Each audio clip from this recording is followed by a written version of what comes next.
ఈరోజు మనం సంఖ్యాశాస్త్రంలో అభ్యాసం 14.2 ఈ ప్రశ్నలు మనం చూద్దాం. సో మనం లాస్ట్ వీడియోలో అంకమద్యం గురించి, ఆ అంకమద్యం కనుగొనే పద్ధతుల గురించి, అంకమద్యం అంటే సగటు కనుగొనే పద్ధతుల గురించి మనం నేర్చుకున్నాం. సో ఇక్కడ సగటు కనుక్కోవడానికి పద్ధతుల గురించి ఒక్కసారి మనం పునశ్చరణ చేసుకొని ఇందులోకి వెళ్దాం. ఓకే, సో సగటు కనుక్కోవడానికి పద్ధతులు ఎన్ని రకాలు? 3 రకాలు. 1 ప్రత్యక్ష పద్ధతి, 2 విచలన పద్ధతి, దీనిని మనం ఊహించిన సగటు పద్ధతి అని కూడా అంటాం. 3వది సంక్షిప్త విచలన పద్ధతి అని. సో ఈ 3 పద్ధతులు కూడా ఎప్పుడు వాడాలనే విషయాన్ని కూడా మనం లాస్ట్ వీడియోలలో మనం తెలుసుకున్నాం. Okay right. సో ఇప్పుడు మనం ఏం చేస్తాం, బాహుళకానికి సంబంధించి కొన్ని ప్రశ్నలు ఉన్నాయి కదా అభ్యాసం 14.2లో, అవి మనం ఇప్పుడు చేద్దాం. ఓకే, సో బాహుళకం కూడా మనం వర్గీకృత అవర్గీకృత దత్తాంశం ద్వారా కూడా మనం చేయొచ్చు. సో ఇప్పుడు మనకు ఉన్నటువంటి ఈ లెక్క ఒక వర్గీకృత దత్తాంశానికి చెందినటువంటిది. సో వర్గీకృత దత్తాంశం అంటే ఏందో కూడా ఒక్కసారి చెప్తా వినండి. ఇక్కడ ఫస్ట్ ప్రశ్న చూద్దాం. ఎంచుకోబడిన ఒక రోజులో ఒక వైద్యశాలలో చేరిన రోగుల యొక్క వయసుల వివరాలు క్రింది పట్టికలో ఇవ్వబడ్డాయి. ఓకే, ఈ దత్తాంశానికి సగటు మరియు బాహుళకాలను కనుగొనుము. అదేవిధంగా అట్టి కేంద్ర స్థాన విలువలను పోల్చి వ్యాఖ్యానించుము. అంటే ఒక హాస్పిటల్లో చేరినటువంటి రోగులు వారి వయస్సుల వారీగా విభజించడం జరిగింది. ఏ వయస్సుల వారు ఎంతమంది చేరినారు ఆ హాస్పిటల్లో అనే విషయాన్ని ఈ దత్తాంశం తెలియజేస్తుంది. అంటే సపరేట్ చేసినాం కదా. అంటే 5 సంవత్సరాల నుంచి 15 సంవత్సరాల లోపు వయసు ఉన్నటువంటి పేషెంట్స్ 6 మంది ఆ రోజు హాస్పిటల్లో చేరారు. ఓకేనా. 15 సంవత్సరాల నుంచి 25 సంవత్సరాల లోపు ఉన్నటువంటి పేషెంట్స్ ఆ రోజు 11 మంది హాస్పిటల్లో చేరిరు ఆ రోజు. అదే విధంగా మనం ఏం చేస్తున్నాం, మిగతా 25 నుంచి 35, 35 నుంచి 45 లోపు వయసు ఉన్న వాళ్ళు ఎంతమంది చేరిరు అనే విషయాన్ని మనం ఇక్కడ అని వర్గీకరించినాం అనమాట. అందుకే ఇది వర్గీకృత దత్తాంశం. ఒకవేళ వర్గీకరించకుంటే గనక అది అవర్గీకృత దత్తాంశం అయ్యేది, రా డేటా అయ్యేది అనమాట. ఓకేనా రైట్. సో ఈ వర్గీకృత దత్తాంశాన్ని ఆధారంగా తీసుకొని మనం ఏం చేయాలంటే సగటు కనుక్కోవాలి, తర్వాత బాహుళకం కూడా కనుక్కోవాలి. మరి బాహుళకం అంటే ఏంటిది? ఏదైతే ఎక్కువసార్లు పునరావృతం అవుతుందో అదే బాహుళకం. అర్థమైందా? ఏదైతే ఎక్కువసార్లు పునరావృతం అవుతుందో, ఒక దత్తాంశంలోని ఒక విలువ ఏదైతే ఎక్కువసార్లు పునరావృతం అవుతుందో అదే ఆ దత్తాంశం యొక్క బాహుళకం అవుతుంది. ఓకేనా రైట్. ఇప్పుడు మనం చేద్దాం. ఇక్కడ వయస్సుని మనం తరగతి అంతరంగా రాసుకున్నాం. ఓకే, 5 నుంచి 15 సంవత్సరాల లోపు, 15 నుంచి 25 సంవత్సరాల లోపు, 25 నుంచి 35 సంవత్సరాల లోపు, ఈ విధంగా వీటిని తరగతి అంతర కింద రాసుకున్నాం. ఇక్కడ రోగుల సంఖ్యని పౌనపుణ్యంగా రాసుకున్నాం. 6 మంది రోగులు, 11 మంది రోగులు, 21 మంది రోగులు. ఏంటిది ఇది? ఇంతకుముందు చెప్పిన 5 నుంచి 15 సంవత్సరాల లోపు ఉన్నటువంటి రోగులు హాస్పిటల్లో చేరిన వాళ్ళు ఎంతమంది అంటే 6. ఈ విధంగా రాసుకున్నాం. సో మనం బాహుళకం చేయాలంటే ఈ 2 కాలమ్స్ చాలు. మనం బాహుళకం చేయాలంటే ఈ 2 కాలమ్స్ సరిపోతాయి. కానీ మరి ఈ 3 కాలమ్స్ ఎందుకు పెట్టుకున్నా? సగటు చేయాలి కదా. రైట్. సో సగటు చేయాలంటే కూడా మనకు మధ్య విలువ కావాలి. ఇంకొకటి ఏంటిది? FI/XI ప్రత్యక్ష పద్ధతి అయితే 2 కాలమ్స్ సరిపోతాయి. మరి 3 కాలమ్స్ ఎందుకు కొట్టుకున్నా? 3 కాలమ్స్ ఎందుకు కొట్టుకున్నా అంటే నేను ఇప్పుడు చేసేది ప్రత్యక్ష పద్ధతి కాదు, విచలన పద్ధతి, ఊహించిన సగటు పద్ధతి ద్వారా నేను చేస్తున్నా. ఎందుకు ఊహించిన సగటు పద్ధతి చేస్తున్నా అంటే మనము పౌనపుణ్యం తర్వాత తరగతి యొక్క మధ్య విలువ సింగిల్ డిజిట్ లో ఉంటే, ఒకే అంకెలో ఉంటే, చిన్న చిన్న అంకెలు ఉంటే మనం ప్రత్యక్ష పద్ధతిని ఎన్నుకోవచ్చు. కానీ ఎప్పుడైతే సంఖ్యలు పెద్దగా ఉంటాయో అప్పుడు మనం ఎందులోకి వెళ్ళాలి? సంక్షిప్త విచలన పద్ధతి కానీ విచలన పద్ధతి కానీ మనం ఎంచుకోవచ్చు. ఈ విషయం కూడా మనం డిస్కస్ చేసినాం ఆల్రెడీ. ఓకే, కాకపోతే మళ్ళీ ఒక్కసారి చెప్తున్నా. ఓకే, ఇప్పుడు మనం ఏం చేద్దామంటే DI విచలనాలు, విచలన పద్ధతి ద్వారా మనం సగటు కనుక్కోబోతున్నాం. ఓకేనా రైట్. ఫస్ట్ మనం ఏం చేద్దామంటే మధ్య విలువ రాయాలి, అంటే తరగతి మార్పు రాయాలి. తరగతి మార్పు ఏ విధంగా రాసుకుంటాము? తరగతి అంతరం ఏదైతే ఉందో దిగువ హద్దు ఎగువ హద్దు కూడి సగం చేస్తే వస్తుంది. 5 + 15 ఎంత? 20. 20ని సగం చేస్తే ఎంత? 10. అది మధ్య విలువ. వచ్చిందా? తర్వాత 15, 25. 15, 25 కూడా అంటే ఎంత అవుతుంది? 40. 40ని సగం చేయండి ఎంత? 20. ఇది తరగతి యొక్క మధ్య విలువ. అదే విధంగా అన్నిటికీ రాసుకుంటూ వెళ్ళాలి. 25కు 35కు మధ్య ఉండేది 30, ఇది 40, ఇది 50, ఇది 60. వచ్చిందా మధ్య విలువ? రైట్. మధ్య విలువ రాసుకున్న తర్వాత మనం చేయాల్సింది ఏంటిది ఇక్కడ? అజంప్షన్ మీన్, అజ్యూమ్డ్ మీన్ అంటే ఊహించిన సగటును మనం ఇక్కడ రాయాలి. ఊహించిన సగటు అంటే ఏంటిది? సరే చూద్దాం. ఊహించిన సగటుని ఎట్లా తీసుకుంటాం జనరల్ గా అంటే ఇక్కడ ఫస్ట్ ఇది, ఇక్కడ లాస్ట్, రెండు కూడతాం. 10 + 60 ఎంత? 70. 70ని సగం చేస్తే 35. 35 ఎక్కడ వస్తుంది మనకు? ఇందులో వస్తుంది. ఇది 30 వరకే. 35 అంటే ఇందులోకి వచ్చేస్తుంది. సో దీన్ని మనం ఎట్లా తీసుకుంటాం? ఏగా తీసుకుంటాం. ఇది మనం సెకండ్ లెక్చర్ లో కూడా చెప్పుకున్నాం అజ్యూమ్డ్ మీన్ ఎట్లా తీసుకోవాలనేది. ఓకే సరే, ఎప్పుడు ఇక్కడే తీసుకోవాలా? ఇంకొక దగ్గర తీసుకోకూడదా? ఇక్కడ ఇక్కడ ఇక్కడ ఎక్కడ తీసుకోవద్దు అంటే ఊహించిన సగటు అది ఎక్కడైనా తీసుకోవచ్చు. ఓకేనా? కాకపోతే జనరల్ గా మనకు ఇదంతా ఉంది కదా, ఇవన్నీ మధ్య విలువలున్నాయి కదా. సగటు ఎక్కడ ఉంటుంది అంటే ఊరనే చెప్తాం మామూలుగా ఇక్కడ ఉంటుందని. ఈ రెండింటిని కూడి సగం చేస్తే ఇక్కడ ఉంటుందని చెప్తాం. 35 విలువ ఇక్కడ వస్తుంది అజ్యూమ్డ్ మీన్ చెప్తాం. కానీ ఈ విధంగా లెక్క చేస్తే కొంచెం లెంతీగా అవుతుంది. ఈజీ కావాలంటే షార్ట్ కట్ మెథడ్లో చేయాలంటే గుర్తుపెట్టుకోండి, అజ్యూమ్డ్ మీన్ ఫస్ట్ విలువ పెట్టేసుకోండి. ఒకవేళ ఇక్కడ పెట్టుకుంటే లెక్క తప్పేం కాదు, ఇక్కడ పెట్టుకుంటే కొంచెం కష్టం అవుతుంది. లొల్లి పంచాయతీ ఎందుకు? ఏమొద్దు, ఈజీగా లెక్క అయిపోవాలంటే ఫస్ట్ విలువ పెట్టుకోండి, లెక్క ఈజీగా అయిపోతుంది. ఓకేనా? రైట్. ఇప్పుడు చూద్దాం. ఈ ప్రతి ఒక్క విలువ ఏంటిదంటే పరిశీలన అంశం, మధ్య విలువ. ఓకే, ప్రతి పరిశీలన అంశం. ఈ మొదటి పరిశీలన అంశాన్ని మీరు అజ్యూమ్డ్ మీన్ గా తీసుకుంటే, ఊహించిన సగటుగా తీసుకుంటే ఇక్కడ అన్ని కూడా మనకు ధనాత్మకమైన విలువలే వస్తాయి. చూద్దాం. ఇప్పుడు xi అంటే 10, xi అంటే 20, xi అంటే 30, ఇవన్నీ xiలే. ఏ అంటే ఇది. ఇప్పుడు ఇందులో నుంచి ఇది తీసేద్దాం. ఎంత? 0. 10 లెక్కలు 10 పోతే 0. 20ల నుంచి 10 పోతే 10. ఈజీగా ఉంటుంది. 30ల నుంచి 10 పోతే 20, 40ల నుంచి 10 పోతే 30, 50ల నుంచి 10 పోతే 40. ఇది ఎంత ఉంటుంది? 50 ఉంటుంది. వచ్చిందా? ఇది ఈజీ అయిపోయింది. విచలనాలు, డిఐ అంటే డీవియేషన్స్, విచలనాలు. సో మనకు మధ్య విలువ వచ్చింది, డిఐ విచలనాలు వచ్చినాయి. సో ప్రత్యక్ష పద్ధతిలో మనం ఎఫ్ఐ ఎక్స్ఐ చేస్తాం, అంటే పౌనపున్యాన్ని మధ్య విలువతో గురించి ఇక్కడ రాస్తాం. విచలన పద్ధతిలో ఏం చేస్తాం? విచలనాలు కనుక్కొని పౌనపున్యాన్ని విచలనాలతో గురించి ఇక్కడ రాస్తాం, అంతే తేడా. సో ఇప్పుడు మనం ఈ రెండింటిని దీన్ని గురించి ఇక్కడ రాద్దాం. 6 0 0, 11 ఎక్కం 11 0, 21 గంటల 42 420, 23 ముళ్ళ 3 ముళ్ళ 9 3 గంటల 6 690, 14 నాళ్ళ 56 0, 5 5 25 0. వచ్చిందా? ఎఫ్ఐడిఐ మనం రాసుకున్న తర్వాత ఇక్కడ పౌనపున్యాన్ని మొత్తం కూడా ఇక్కడ రాసుకోవాలి, ఎఫ్ఐడిఐ మొత్తం కూడా ఇక్కడ రాసుకోవాలి. సమ్ ఆఫ్ ఎఫ్ఐ అన్నిటిని, ఎఫ్ఐ అన్నిటిని కూడా సమ్ ఆఫ్ అంటే అన్నిటిని ఒక దగ్గర వేసి కూడదాం. 5 4 9, 9 3 12, 12 1 13, 13 1 14, 14 6 20. ఒకటే 2 చేతాలు పెడదాం. ఇక్కడ 2 1 3, 3 2 5, 5 2 7, 7 1 8. ఎంత అయింది? 80 అయింది. అదేంటిది? Sigma f i. Okay, so sigma f i is equal to 80. మరి ఇది కూడా కూడాలి కదా, ఇది కూడా కూడదాం. అన్ని సున్నాలు ఉన్నాయి, ఒకట్ల స్థానంలో 0. 5 6 11, 11 9 20, 22, 22 1 23. 2 చేతాలు 2 2 4, 4 5 9, 9 6 15, 15 4 19, 19 1 20. 2030. ఏంటిది? ఇది సిగ్మా ఎఫ్ఐ డిఐ.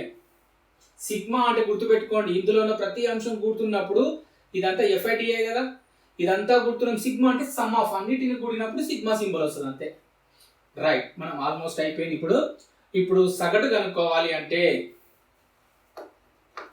సూత్రం రాసుకోవాలి. ఏంటిదా సూత్రము?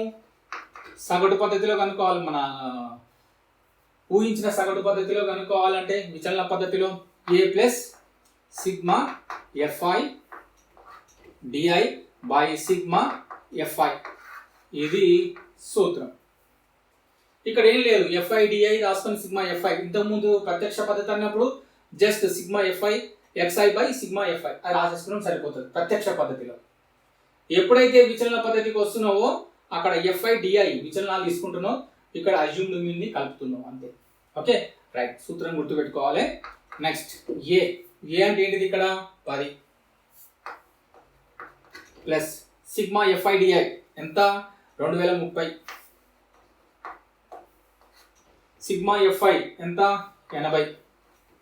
ఇప్పుడు చూడు, ఈ 0 క్యాన్సల్. 203/8 10 ప్లస్ 203/8. ఇప్పుడు మనం ఏం చేయాలి? దీన్ని అంతా చేసే పెద్ద లెంత్ ప్రాసెస్ పెట్టుకోకుండా ఈ 10 అట్లే పెట్టుకొని 203/8ని దశాంశ రూపంలో తీసుకురావాలన్నమాట. అంతేగాని దీంతో గురించి మళ్ళీ ఇది కూడి మళ్ళీ ఇంకా దాన్ని మళ్ళీ భాగారం చేసుకుని పెద్ద నెత్తిలో పెట్టుకోకుండా దీన్ని ఏం చేయాలి? దీన్ని భాగించి దశాంశ రూపంలో తీసుకొచ్చి దీన్ని కూడితే అయిపోతుంది. ఇప్పుడు చేస్తున్నాడు చూడండి, ఇక్కడ 8 ఇక్కడ 203 ఇక్కడ 8 2 16 8 3 24 ఎక్కువ అవుతుంది. 8 2 తీసుకుందాం. 8 2 16 4 వచ్చింది. ఈ 3 దించుకుంటున్నా. 8 5 40 పోతుంది కదా. రైట్, 3 దించుకున్నా. ఇక పోతుందా? పోదు. పోకుండా ఏం చేయాలి? పాయింట్ పెట్టి 0 పెట్టుకోవాలి. ఓకేనా? సరే, 8 3 24 8 4 32 ఎక్కువ అయిపోయాయి. సో 8 3 తీసుకుందాం. 8 3 24 10 చెక్కలు 4 పోతే 6 పాయింట్ ఉంది. 0 పెడదాం. ఇప్పుడు ఎందులో పోతుంది? 8 ఏళ్ళ 56 ఎందులో వచ్చింది? 4 వచ్చింది కదా. ఇప్పుడు ఎందులో పోతుంది? పాయింట్ పెట్టుకుంటే 0 వస్తే 8 5లో పోతుంది. అంటే 25.375 వస్తుంది అనమాట. దీని యొక్క దశాంశ రూపంలో మార్చుకుంటే 10 ప్లస్ 25.375. ఇప్పుడు ఈ రెండింటిని కూడాలి. సరే, కూడదాం. వీటిని ఎట్లా కూడాలి ఒక్కసారి అది కూడా చెప్తా. 25.375 అంటే ఈ 10ని కూడమంటే కొంతమంది పిల్లలు ఎట్లా కూడుతున్నారు అంటే 10ని ఏడేసి కూడుతున్నారు కదా. అది తప్పు. ఏడో కూడాలి మనం. ఇది పాయింట్ ఉంది కదా. సో ఒకట్ల స్థానం ఏది? ఇది ఒకట్ల స్థానం. ఇది కాదు, ఇది కాదు ఒకట్ల స్థానం, ఇది ఒకట్ల స్థానం.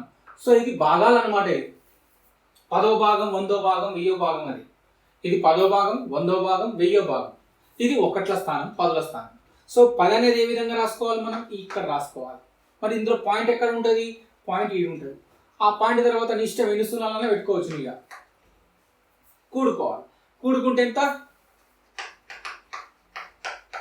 35.375 వచ్చింది. అది ఇక్కడ రాద్దాం.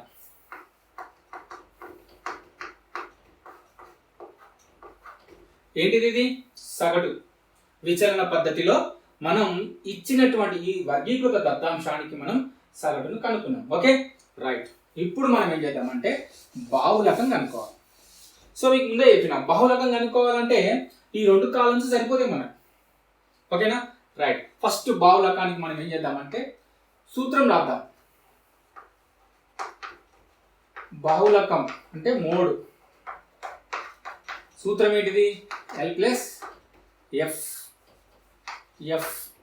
F1 minus F0 by 2F1 bracket open F0 plus F2 into H. ఇది సూత్రం అన్నమాట. ఓకేనా? దీన్ని నేను బ్రాకెట్లో బాక్స్లో పెడతాను.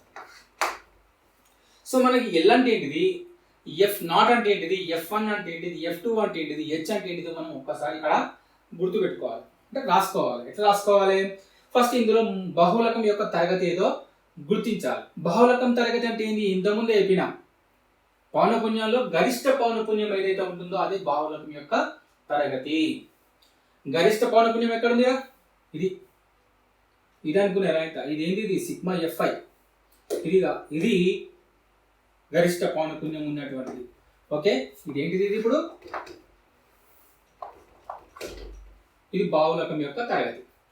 ఈ బాహుళకం తరగతికి పైనున్న తరగతి అంటే దాని ముందున్న తరగతి యొక్క పౌనపున్యం ఏదైతే ఉందో అది F0. దీనిని F1 అంటాం. దాని కిందిది F2 అనుకుంటాం. క్లియరా? రైట్. పౌనపున్యాలు రాసుకున్నాం. F0, F1, F2 రాసుకున్నాం. ఇప్పుడు ఈ తరగతి ఏదైతే ఉందో దీన్ని మనం ఏమంటాము అంటే దిగువ హద్దు, బాహుళకం తరగతి యొక్క దిగువ హద్దు ఎల్ అంటాం అనమాట. ఓకేనా, రైట్. నెక్స్ట్ ఎత్తు హెచ్. హెచ్ అంటే ఏంటిది? ఇక్కడ నుంచి ఇక్కడ వరకు చూసుకోవాలి. అంటే ఇది మినహాయింపు తరగతులు. సో మినహాయింపు తరగతులు అంటే ఏంటి? ఇక్కడ ఏముంటుంది, ఇక్కడ అదే ఉంటుంది, ఇక్కడ ఏముంటుంది, ఇక్కడ అదే ఉంటుంది. ఓకే, సో వీటిని మనం మినహాయించుకుంటాం. 15, 25, 35 అని మినహాయించుకుంటాం. ఓకే, అంటే ఇక్కడ మనం ఎంతవరకు లెక్కలో తీసుకోవాలి? 14 వరకే లెక్క తీసుకోవాలి. 5 నుంచి 14, 5, 6, 7, 8, 9, 10, 11, 12, 13, 14 ఎంతైనాయి? 10 అయినాయి. So H is equal to ఎంత? 10. సో ఇవన్నీ విలువల్ని ఒక దగ్గర రాసుకుందాం. మనం ఇక్కడ రాస్తున్నాం. ఎల్ ఈజ్ ఈక్వల్ టు ఎంత? 35. తర్వాత హెచ్ ఈజ్ ఈక్వల్ టు 10. తర్వాత F not is equal to 21. F1 is equal to 23. F2 is equal to 14. ఈ డేటా ఉంది కదా, ఈ విలువలు తీసుకెళ్ళి మనం ఆ సూత్రంలో ప్రతిక్షేపించినట్టయితే మనకు బాహుళకం వచ్చేస్తుంది. సింపుల్. చూడండి, మోడ్ ఈక్వల్స్ ఎల్ అంటే ఏంటిది? ఇక్కడ ఎల్ అంటే 35 కదా. So 35 plus F1 minus F0. F1 23 minus F0 21. 23 minus 21 by 2F1. So మనం ఎప్పుడైనా సరే ఈ విలువల్ని అందులో ప్రతిక్షేపించేటప్పుడు, అర్థమవుతుందా?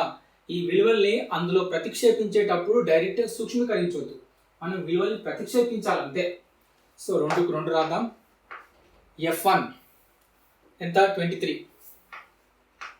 అట్లా డైరెక్ట్గా మనం ఒకటేసారి దీన్ని మనం గురించి డైరెక్ట్గా మనం చేయకుండా, సూక్ష్మీకరించకుండా ఫస్ట్ టైం మనం ప్రతిక్షేపించాలి. ఆ తర్వాత నెక్స్ట్ స్టెప్లోనే దాన్ని మనం సూక్ష్మీకరించాలన్నమాట. ఓకేనా, రైట్. మైనస్కు మైనస్ పెడదాం, bracket open. F0 plus F2. ఇక్కడ F0 ప్లస్ F2 21 ప్లస్ 14. ఓకేనా, ఇంటూ హెచ్ అంటే ఎంత? 10. Okay, right. ఇప్పుడు 35 ప్లస్ 23 ఇట్లకి 21 పోతే ఎంత? 2.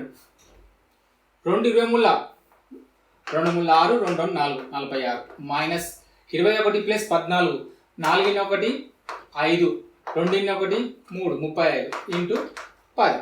ఇప్పుడు చూడండి, 35 ప్లస్ 10 2 20, 46 ఇట్లకి 35 పోవాలి. 46 ఇట్ల నుంచి 35 పోతే ఎంత? 6 ఇట్లకి 5 పోతే 1, 4 ఇట్లకి 3 పోతే 1. 11. 20/11. సో దీన్ని మనం ఏం చేయాలి? మళ్ళీ ఇంత ముందు లాగానే దీన్ని దశాంశ రూపంలో తీసుకురావాలి. ఓకేనా, అట్లా కాకుండా దీంతో గురించి ప్లస్ 20 రాసుకొని, ఆ వచ్చిన దాని పైన లవంగా రాసుకొని, హారంగా మళ్ళీ 11 రాసుకొని, మళ్ళీ మీరు భాగించి దశాంశ రూపంలో తీసుకొస్తే కష్టమవుతుంది. కాబట్టి దీన్నే మనం సింపుల్గా దశాంశ రూపంలో రాసేసుకొని ఆ వచ్చినటువంటి భాగఫలాన్ని దీన్ని కూడితే లెక్క అక్కడికి అయిపోతుంది. ఓకేనా, ఇప్పుడు అది చేద్దాం. ఇక్కడ చేద్దాం రఫ్. 11 ఇక్కడ, 20 ఇక్కడ చేద్దాం రఫ్. ఓకేనా, 11 ఎక్కం 11, 10 చెక్కలు కూడా పోతే 9. ఇక పాయింట్ పెట్టినా 0 వచ్చింది. 11 8 88. ఎంత వచ్చింది? 2 వచ్చింది. పాయింట్ ఉంది కాబట్టి 0.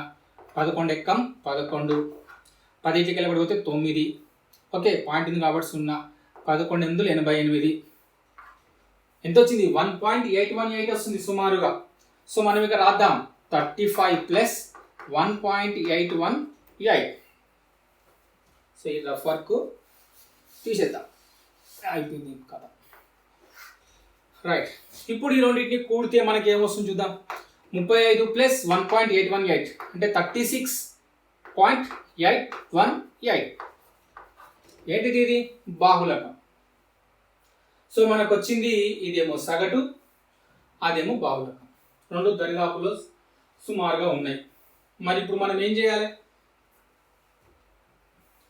అదే విధంగా అట్టి కేంద్ర స్థాన విలువను పోల్చి వ్యాఖ్యానించుము అన్నాడు. సో ఇదేమో బాహుళకము. సగటు వచ్చేసి మనకి ఎంత వచ్చింది? 35.37.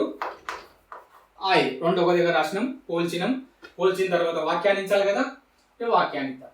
రాయాలి అక్కడ. ఏమని రాసుకోవాలి చూడండి ఇక్కడ. అంటే హాస్పిటల్లో ఆ రోజు అంటే ఆ పర్టికులర్ రోజున ఒక రోజున చేరినటువంటి ఆ వైద్యశాలలో చేరినటువంటి అత్యధికంగా చేరినటువంటి వయసు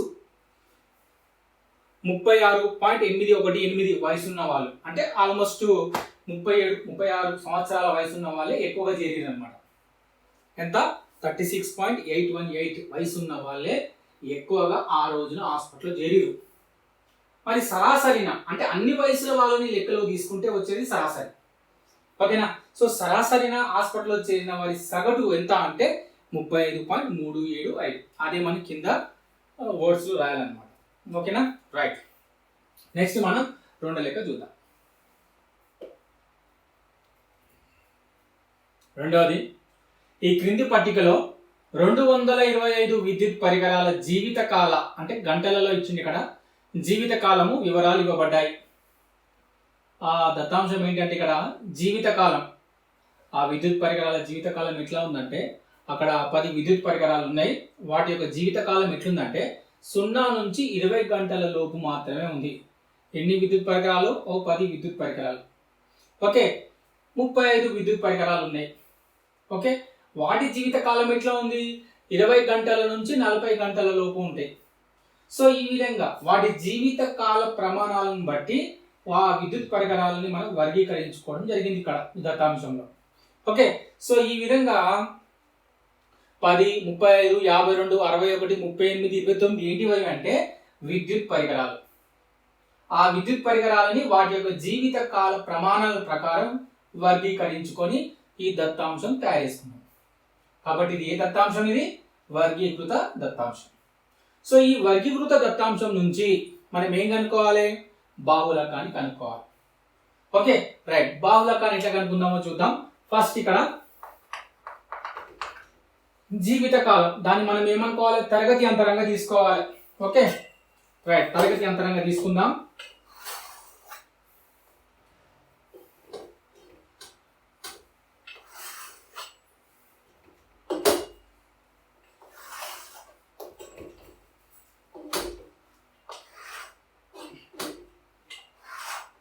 ఒకటి, 2, 3, 4, 5, 6 ఉన్నాయి కాబట్టి 6 గీతలు కొట్టుకుందాం. 1, 2, 3, 4, 5, 6. ఓకే, ఈ విధంగా 6 కాలమ్స్ మనం కొట్టుకున్నాం. ఫస్ట్ దాన్ని మనం ఏమనుకుందాం? జీవిత కాలం. దీనిని మనం తరగతి అంతరంగా తీసుకుంటున్నాం కదా. రైట్, ఇది గంటలలో తీసుకున్నాం. నెక్స్ట్ పౌనపున్యం అంటే విద్యుత్ పరికరాలు. ఇవి విద్యుత్ పరికరాలు. వీటిని మనం ఎట్లా తీసుకోవాలంటే పౌనపున్యంగా తీసుకుంటున్నాం. ఓకేనా? రైట్, ఇప్పుడు రాసుకుందాం.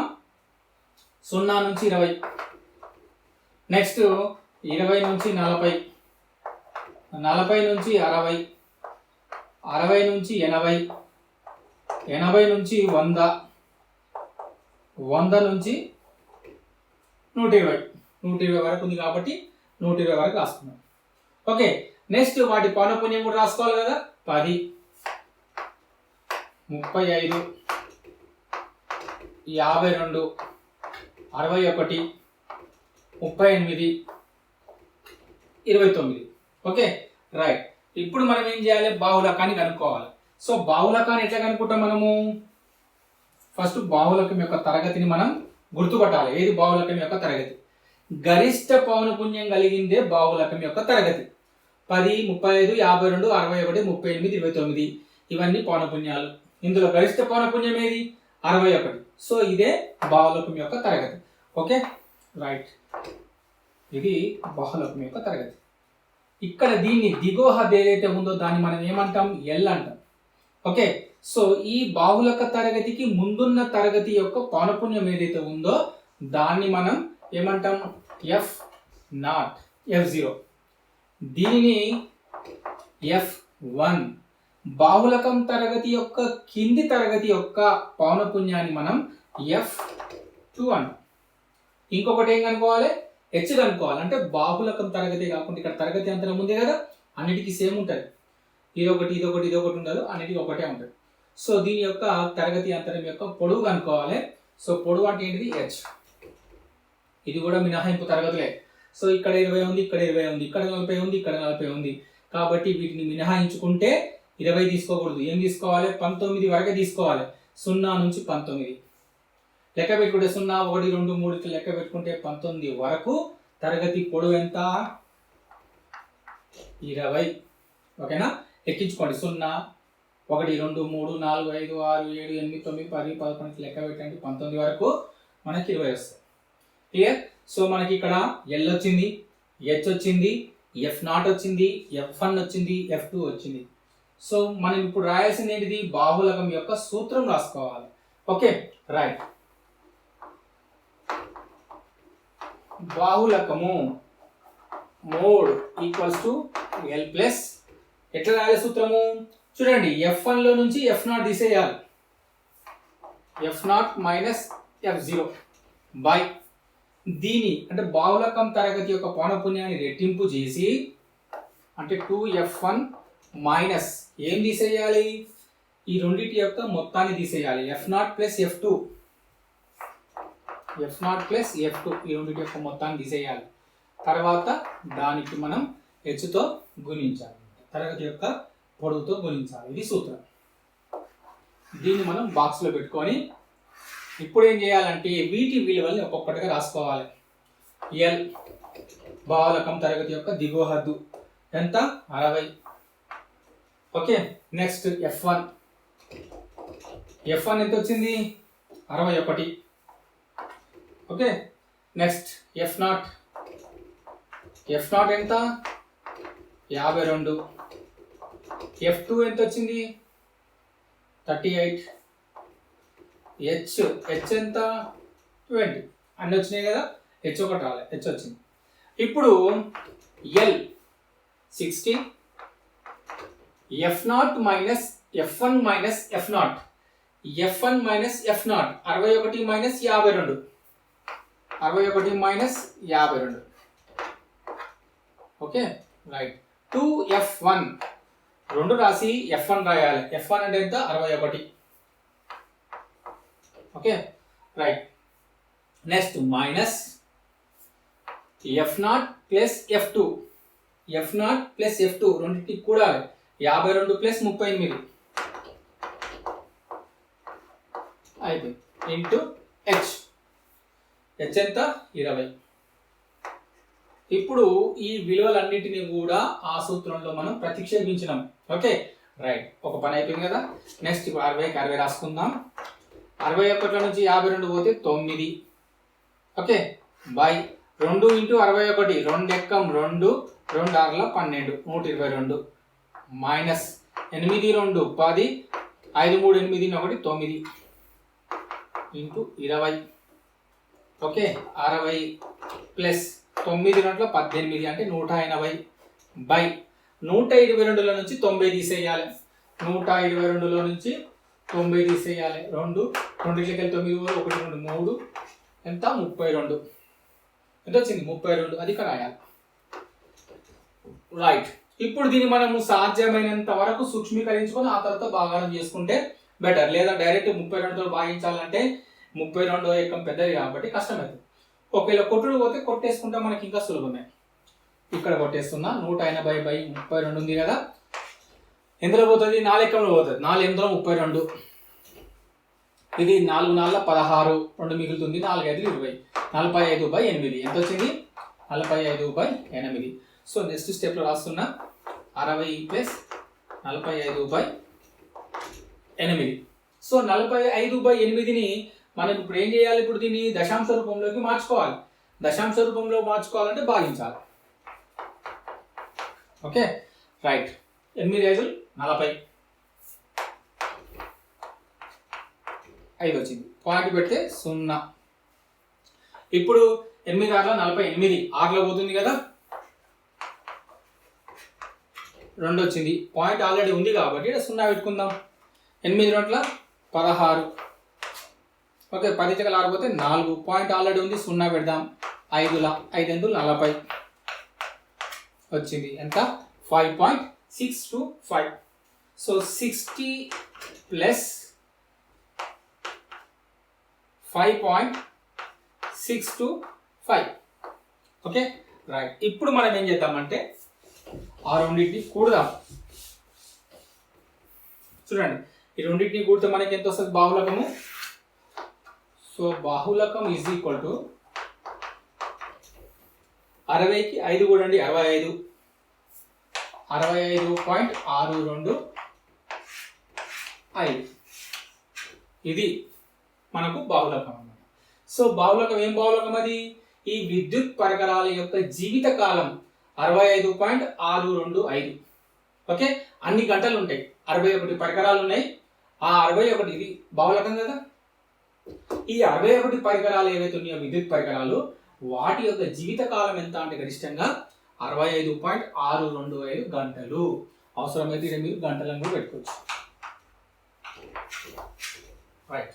నెక్స్ట్ ఇప్పుడు మనం మూడో లెక్క చూద్దాం. ఓకే, మూడోది, గుమ్మడిదల గ్రామంలోని 200 కుటుంబాల యొక్క నెలసరి ఖర్చుల వివరాలను ఈ క్రింది పౌనపున్య విభాజన పట్టికలో ఇవ్వబడినది.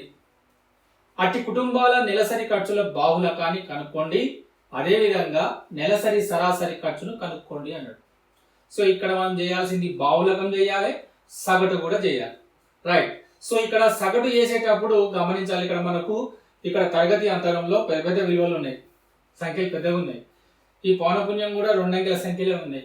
సో మనం ఇక్కడ ప్రత్యక్ష పద్ధతి వాడడానికి అయితే లేదు, ఎందుకంటే మీకు చెప్పినా కదా, ఒక అంకెలో ఉన్నప్పుడు అయితే ప్రత్యక్ష పద్ధతి తీసుకోవాలి, లెక్క చేయడానికి సులభంగా ఉంటుంది. ఒకవేళ సంఖ్యలు పెద్ద పెద్దగా ఉన్నట్టయితే కనుక మనం సంక్షిప్త విచలన పద్ధతిని ఎన్నుకోవడం బెటర్ అనమాట. సో సంక్షిప్త విచలన పద్ధతిలో లెక్క చేయడం ఎంత సులభమో అంటే ఇప్పుడు మనం ఆ పద్ధతి ద్వారా చేద్దాం. ఈ లెక్కని సంక్షిప్త విచలన పద్ధతి ద్వారా సగటు చేద్దాం, బాహులకం అయితే ఇంతకుముందు లెక్క చేసినట్టే బాహులకం చేద్దాం. Okay right. ఇక్కడ నెలసరి ఖర్చు, ఇవి కుటుంబాల సంఖ్య. 24 కుటుంబాల యొక్క నెలసరి ఖర్చు ఏ విధంగా ఉంది అంటే 1000 రూపాయల నుంచి 1500 రూపాయల లోపు ఉంది.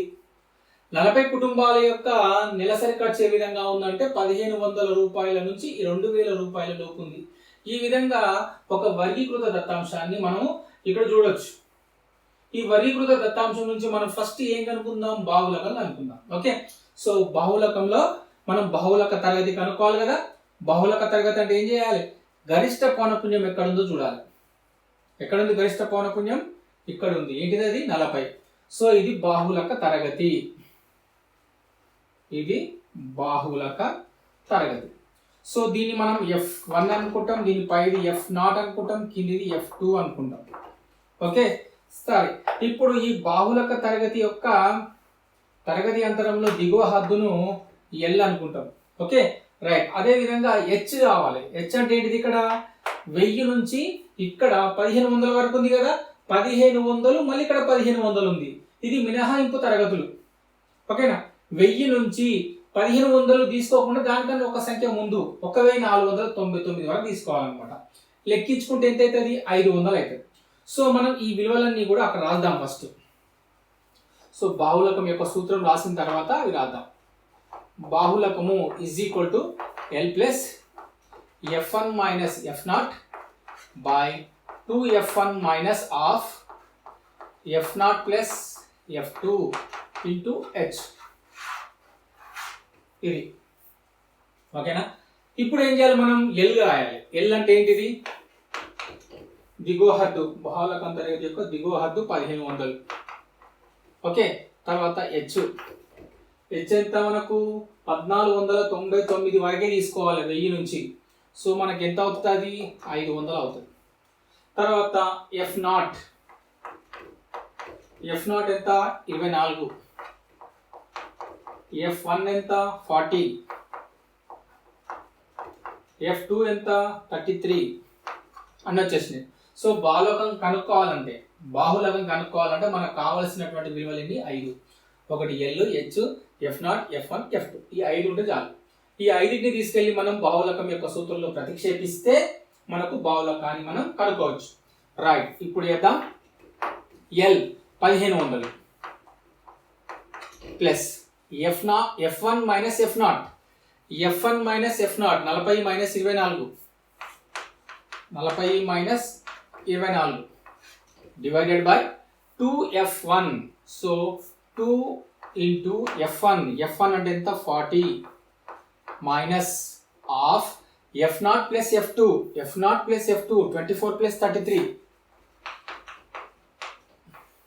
ఇంటూ H అంటే ఎంత 500. రైట్, ఇప్పుడు చేద్దాం. 1500 ప్లస్ 40లో నుంచి 24 పోవాలి ఎంత 16. 10 చెగ 4 పోతే 6, 3 చెగ 2 పోతే 1 16 డివైడెడ్ బై 2 40 80 24 ప్లస్ 33 58. ఈ 500 దీన్ని గుణించాలి కదా, అంటే 500. ఓకే రైట్, 1500 ప్లస్ 16 ఇంటూ 500 ఎంత అవుతుంది 16 5 80. 2 సున్నాలకు 2 సున్నాలు డివైడెడ్ బై 80లో నుంచి 58 తీసేయాలి. 80లో నుంచి ఈ 58 తీసేద్దాం. 10 నుంచి 8 పోతే 2, 7 ఉంటుంది. 7 నుంచి 5 పోతే 2. సో ఇది 22. ఓకే, ఇది 57. ఇది 4 3 7 కదా. ఓకే, ఇది 7 అయితే ఎంత, ఇది 23 అవుతుంది. ఓకే, చిన్న కరెక్షన్ ఏం లేదు. 24 ప్లస్ 33 ఎంత 57. ఓకే, సో 80లోకి 57 పోతే 23. ఇప్పుడు మనం ఏం చేయాలి, 8000 నుంచి 8000 డివైడెడ్ బై 23 రెండింటిని మనం భాగించి, అంటే దీంతో భాగించి దశాంశ రూపంలోకి తీసుకురావాలి. దశాంశ రూపంలో తీసుకురావాలంటే ఏం చేయాలి, 23 ఇక్కడ వేసుకొని 8000 ఇక్కడ వేసుకొని భాగించాలి. భాగిద్దాం. ఎందులో పోతుంది, ఇప్పుడు 3లో పోతుండొచ్చు. 23 3లో చూద్దాం.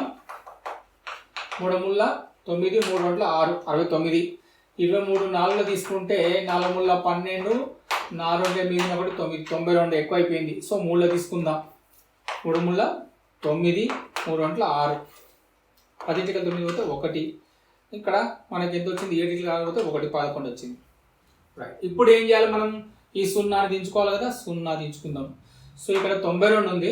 23 5లో తీసుకొని చూద్దాం ఎంత అవుతుందో. 5 3 15, 5 2 10 11 115 ఎక్కువ అయిపోయింది. సో 4లో తీసుకుంటే సరిపోతుంది. ఎంత 23 4 92. 10 చెక్కల 2 పోతే 8. ఓకే, ఇక 0 ఉంటుంది. 10 చెక్కల 9 పోతే 1 18. ఓకే, నెక్స్ట్ ఈ 0 కూడా దించుకోవాలి. ఓకేనా. రైట్, సో ఇప్పుడు ఏం చేద్దాం, 23 7లో పోతుండొచ్చు. 7 2 14, 8 16 ఎక్కువ అవుతుంది. సో 7లో పోతుండొచ్చు. 7 3 21, 7 2 14 16 161. 23 8లో తీసుకుందాం. 8 3 24, 8 2 16 10 18 184 ఎక్కువ అవుతున్నది. సో 7లో తీసుకుంటే సరిపోతుంది. 347. 23 7 ఎంత 161. 10 చెక్కల 1 పోతే 9. 7 నుంచి 6 పోతే 1. ఇంకా దించుకోవడానికి సంఖ్య అంకెలు ఏం లేవు కాబట్టి మనం ఇప్పుడు ఏం చేయాలి, పాయింట్ పెట్టుకొని 0 పెట్టుకోవచ్చు. ఇక్కడ పాయింట్ పెట్టి 0 పెట్టుకుందాం. ఓకేనా. రైట్, ఇప్పుడు 190 అంటే ఎందులో పోతుంది, ఇప్పుడు 8లో పోతుంది కదా. ఇక్కడ 84 ఉంది. 23 8లో. సో ఎంత వచ్చింది 184. 10 చెక్క 4 పోతే 6. ఓకే, 8 0 6. రైట్, ఇక్కడ ఆల్రెడీ పాయింట్ ఉంది కాబట్టి ఇక్కడ 0 పెట్టుకోవచ్చు. 60 ఎందులో పోతుంది, మనకు 2లో పోతుంది. చాలిగా పాయింట్ తర్వాత 2 అంకెల వరకు సరిపోతుంది మనకు. ఇప్పుడు రాద్దాం. 1500 ప్లస్ ఈ మొత్తాన్ని మనం సూక్ష్మీకరిస్తే వచ్చింది ఎంత 347.82 వచ్చింది. ఇప్పుడు ఆ రెండింటిని కూడదాం. కూడి అక్కడ వేసేస్తే లెక్క అయిపోతుంది.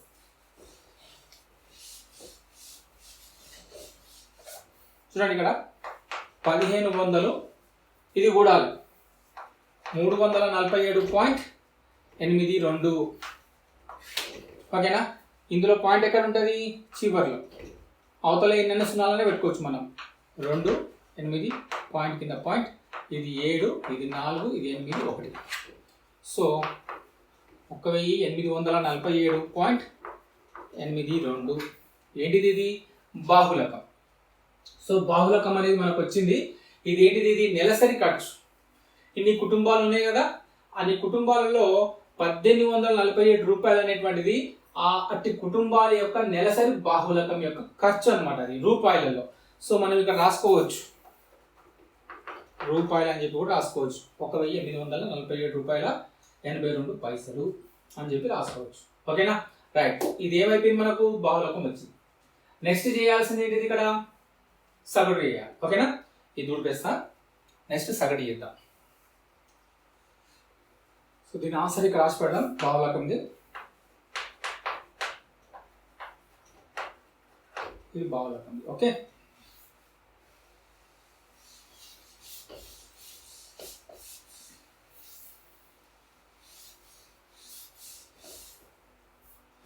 ఇప్పుడు నెక్స్ట్ మనం చేయాల్సింది ఏంటిది, ఇక్కడ సగటు. సగటు చేయాలంటే మనకు కావాల్సింది ఏంటిది, ఇక్కడ ఫస్ట్ మధ్య విలువ కావాలి. అది ఏ పద్ధతి అయినా సరే మధ్య విలువ అయితే మనకు కావాలి. సో పౌనపున్యాన్ని మనం FI అంటున్నాం, మధ్య విలువని XI అంటున్నాం. దీన్ని తరగతి మార్పుడు అనొచ్చు. ఇక్కడ ఇంతకుముందు చేసినప్పుడు DI వచ్చింది విచలనాలు, UI వచ్చింది. ఇక్కడ ఎందుకు UI తీసుకుంటున్నాం, ఇదిగోండి పెద్ద పెద్ద సంఖ్యలు ఉన్నాయి. సో DI కంటే UI బెటర్ తీసుకొని చేయడం. సో సంక్షిప్త విచలనాలు చేసేటప్పుడు లెక్క ఇంకా ఈజీ మెథడ్ ఉంది ఒకటి, అది కొన్ని మీకు చెప్తా. Okay, right. ఇప్పుడు మధ్య విలువ రాద్దాం. ఫస్ట్ 1000కి 1500కు మధ్యలో ఉండేది ఎంత, 1250. 1500కు 2000కు మధ్యలో ఉండే విలువ ఏది, 1750. ఏం లేదు, ఈ రెండింటిని కూడి బై 2 చేయమని చెప్పినా కదా, అట్లే చేయాలి. సో దీన్ని కూడాలే బై 2 చేయాలి. ఎంత, 2250. ఈ రెండింటిని కూడా బై 2 చేయాలి, 2750. ఇది 3250. ఇది 3750. ఓకే, ఇది 4250. ఇది 4750. ఇప్పుడు అర్థమైందా? సంక్షిప్త విచలన పద్ధతిని మనం ఎందుకు ఎంచుకుంటున్నాం అంటే, ఈ మధ్య విలువలు ఒక్కసారి చూస్తే తెలుస్తుంది. 4 అంకెలు ఉన్నాయి ఇందులో, ఈ సంఖ్యలో. ఈ పౌనపున్యంలో 2 అంకెలు ఉన్నాయి. ఇవి భారీ సంఖ్యలు, పెద్ద సంఖ్యలే. సో ఇటువంటి పెద్ద సంఖ్యలకు సంబంధించిన దత్తాంశం ఉన్నప్పుడు, పౌనపున్యము మధ్య విలువ ఎక్కువగా ఉన్నప్పుడు మనం ఎంచుకునే పద్ధతి ఏది అంటే సంక్షిప్త విచలన పద్ధతి బెస్ట్ అన్నమాట. Okay, right. ఇందులో మీకు అజంప్షన్ అంటే మనం అజ్యూమ్డ్ మీన్ ఏది తీసుకోవాలి, ఇక్కడ దీన్ని కూడతాం, బై 2 చేస్తాం, మనకి ఏదైతే వస్తుందో అది ఏ తరగతిలో వస్తుందో చూసి రాసుకుంటాం. ఇది మామూలు పద్ధతి.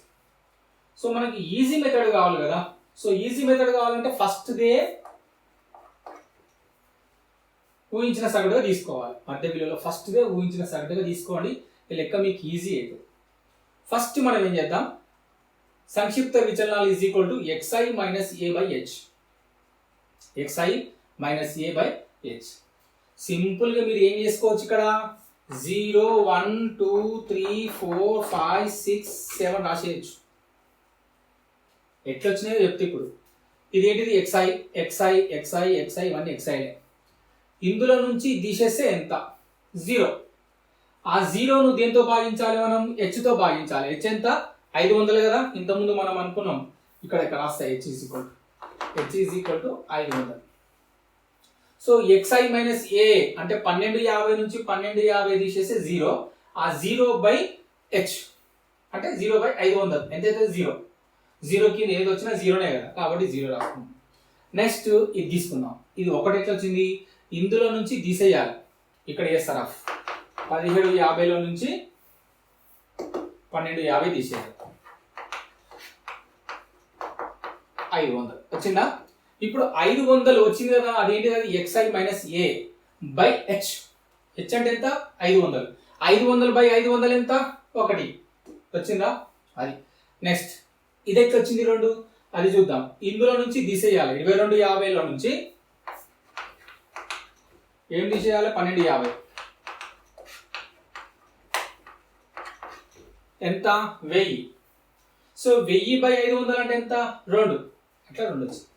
సో సింపుల్, మీరు సంక్షిప్త విచలనాలు ఏ సగటు ఇచ్చినా కూడా సో సంక్షిప్త విచలన పద్ధతిని ఎంచుకుంటే లెక్క ఎంత తొందరగా అయిపోతుంది అంటే అంత తొందరగా అయిపోతుంది. ఏ కష్టం లేకుండా తొందరగా అయిపోయే లెక్కలు ఏది అంటే ఈ సంక్షిప్త విచలనాల పద్ధతిలో సగటు కనుక్కోవడమే అన్నిటికంటే ఈజీ మెథడ్. ఓకేనా, రైట్. సో 0 1 2 3 4 5 6 7 అనుకున్నాం. ఇవన్నీ ఇట్లా వచ్చినాయి, అర్థమైపోయింది కదా అది.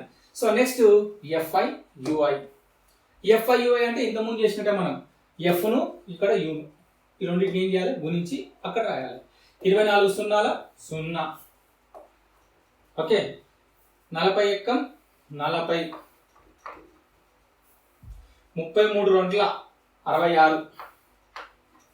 ఓకే, 28 ముళ్ళ ఇక్కడ వేద్దాం. 28 ముళ్ళ 3 8 24, 3 రెంట్ల 6, 7 8 84. సో లెక్కలు చేసేటప్పుడు సంఖ్యాక శాస్త్రంలో అతి ముఖ్యమైన పాయింట్ ఏంటంటే మనం చేసేటువంటి చిన్న చిన్న కూడికలు, తీసివేతలు, గుణకారాలు, భాగాలు. సో అవి మనకు తెలిసినప్పటికీ కూడా ఈ సంఖ్యలు పెద్ద పెద్ద సంఖ్యలు సంఖ్యాక శాస్త్రంలో చేసేటప్పుడు చిన్న పొరపాటు ఆ కూడికలు తీసేతల దగ్గర లెక్కపోతుంది. కాబట్టి ఆ కూడికలు, తీసివేతలు, గుణకారాలు, భాగాలు చేసేటప్పుడు 1-2 సార్లు చెక్ చేసుకొని మరీ చేసుకోవాలి. ఓకేనా, right. Next 34 120. Next 5 × 22, 5 రెంట్ల 10.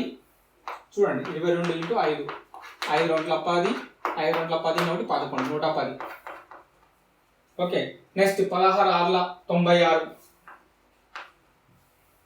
7 7ల 49. Okay, so ఎప్పుడైనా సరే లెక్క మిస్ అయింది అంటే మనం చేసే పొరపాటు ఎక్కడ ఉంటుంది, అది ఏనో కూడికల దగ్గర తప్పు చేసినావో లేకపోతే తీసేల దగ్గర తప్పు చేసినావు, గుణకారాలు, భాగాలు ఏనో ఒక దగ్గర తప్పు చేసినట్టు లెక్క. సో ఒకసారి మనం అవి చెక్ చేసుకోవాలి. అందుకే చేసేటప్పుడే ఈ చతుర్విధ ప్రక్రియలు కూడిక, తీసివేత, గుణకారం, భాగాలు కొంచెం జాగ్రత్తగా చూసుకుంటే సరిపోతుంది. ఓకే, నెక్స్ట్ ఇప్పుడు వీటిని కూడాలి. ఇదంతా కూడాలి. కూడదాం.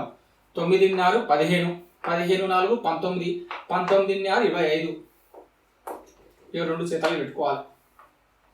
ఓకే, 2 4 6, 6 6 12, 12 × 8 20, 22, 23, 23 × 9 32, 32 × 4 36. ఒకసారి చూద్దాం. 2 4 6, 6 6 12, 12 × 8 20, 23, 23 ప్లస్ 9 32, 32 4 36, 3 ఏతాలు 3 1 4 5, 565 వచ్చింది. ఓకేనా, రైట్. ఇప్పుడు మనకి ఇది కూడా కావాలి కదా, పౌనపుణ్యం కూడా కావాలి, ఎఫ్ఐ కూడా కావాలి. సో ఇది కూడా కూడాలి. సో ఇది కూడాలంటే డైరెక్ట్ మనకి ఇక్కడ ఇచ్చిండు, గుమ్మడిదల గ్రామంలోని 200 కుటుంబాలు అన్నాడు. సో ఇది మొత్తం కూడితే మనకు వచ్చేది ఎంత, 200. ఇవి కుటుంబాల సంఖ్యనే పౌనపుణ్యం అంటే. సో ఇది మొత్తం కూడితే 200. రైట్, ఇది ఎఫ్ఐ.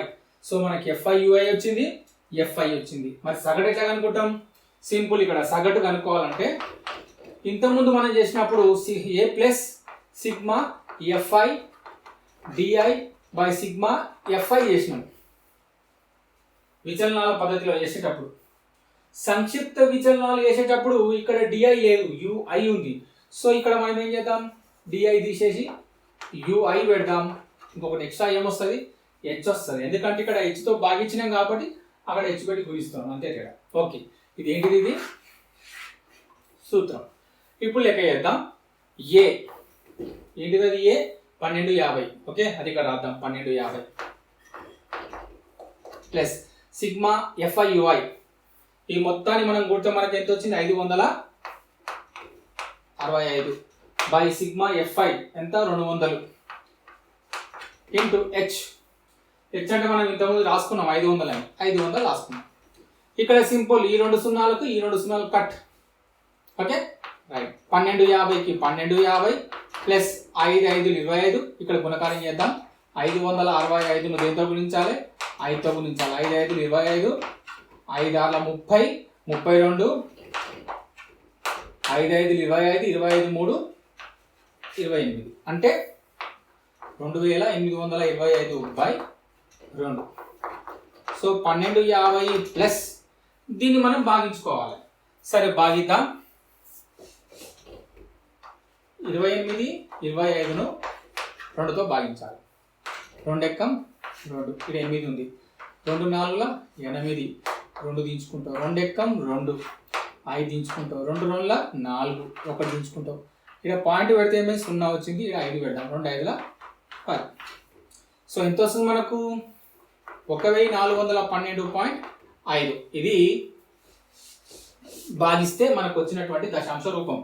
సో ఇప్పుడు రెండింటిని కూడితే మనకు సగటు వస్తుంది. 1250. 1250 తర్వాత మనకు పాయింట్ పెట్టుకొని ఎన్ని సున్నాలని పెట్టుకోవచ్చు. నెక్స్ట్ 14 12 0.5 రెండు కూడదాం.